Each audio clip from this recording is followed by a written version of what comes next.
एक WhatsApp forward आया था, तो सोचा कि और बहुत ही इफ़ेक्टिव और एप्रोप्रिएट लगा आज के समय पे, तो मुझे लगा कि आप सबके साथ शेयर करना चाहिए। तो एक स्टोरी है। एक बार एक राजा था, और राजा क्या हुआ कि बहुत ही अच्छा शिकारी था, तो वो जंगल में गया शिकार करने। और जब राजा जंगल में शिकार करने गया तो वो घने जंगल में खो गया। और घने जंगल में खोने के बाद वो मतलब बहुत दिनों तक घूमता रहा, बहुत घंटों तक घूमता रहा। उसको वापस अपने घर जाने का रास्ता नहीं मिला, और ना ही उसको कुछ खाने को मिला।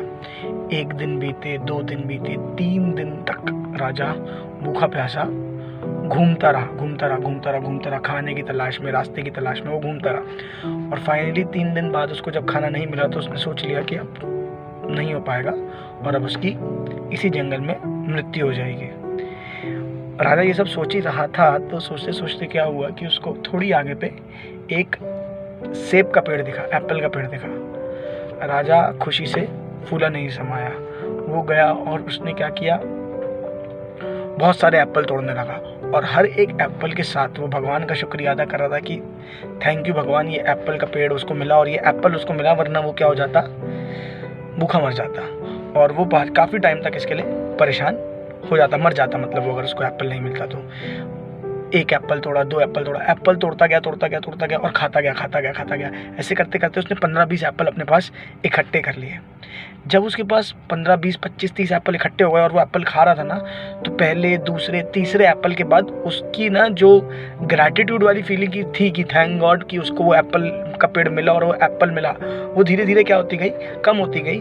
और हर एप्पल की वैल्यू उसके दिमाग से क्या होती चली गई, कम होती चली गई। जब उसने पहला एप्पल खाया था ना, उसकी इज्जत उसके मन में बहुत ज़्यादा थी।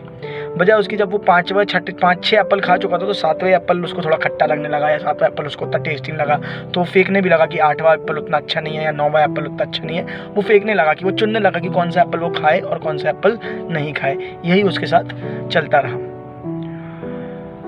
तो इस स्टोरी से हमको ये समझ में आता है, दोस्तों, जैसे इंसान को कोई चीज़ मिलती जाती है ना, तो उसकी वैल्यू जो होती है कम होती जाती है। इसको हम इकोनॉमिक्स में law of diminishing marginal utility भी बोलते हैं।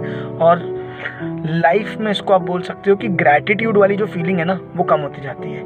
यही हम इंसानों के साथ हो रहा था कि हम जो सांस ले रहे थे ना, उसकी वैल्यू करना हम भूल गए थे। मतलब हम जो हेल्दी थे, हमने भगवान की तरफ से वो ग्रैटिट्यूड वाली फीलिंग ख़त्म कर दी थी।